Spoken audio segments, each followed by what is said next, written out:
Hello everyone, welcome to my another mini vlog. আজি বহুত দিনৰ পিছত আপোনালোকৰ ওচৰলৈ এটা মিনি vlog আগবঢ়ালো যেহেতু মই অলপ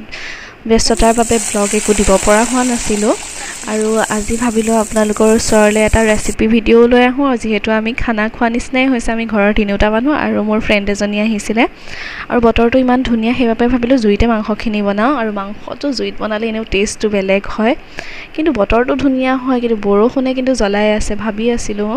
বৰষুণ দিলেতো আমি আজি আধা বনোৱা মাংস লৈ পেলাই দৌৰিব লাগিব তললৈ কিন্তু তেনেকুৱা জানিবা একো নহলে আৰু মাংসখিনি বহাই থৈ পেলাই মই তাইক ক'লে অলপ টাইম চা মই পোলাওখিনি বনাই লওঁগে আৰু তাই হেয়া পোলাওখিনি বনালো আৰু আজি মোৰ ফুৰ্তিত মানে থাকিব পৰা নাই কি ইমান দিনৰ পাছত আজি ভালকে হৈছে নহলে মোৰ মানে পানী দিয়া পাৰফেক্ট নহয় কিবা কিবি নহয় হ'বই মানে কেতিয়াবা পানী বেছি হয় কেতিয়াবা কম হয় আজি একদম বঢ়িয়া হৈছে আৰু তাৰপিছত হেয়া তাইক খাবলৈ মাতিলো আৰু তাইৰ ৰিএকচনটো চাওঁ আহকচোন তাইৰ মাত নাই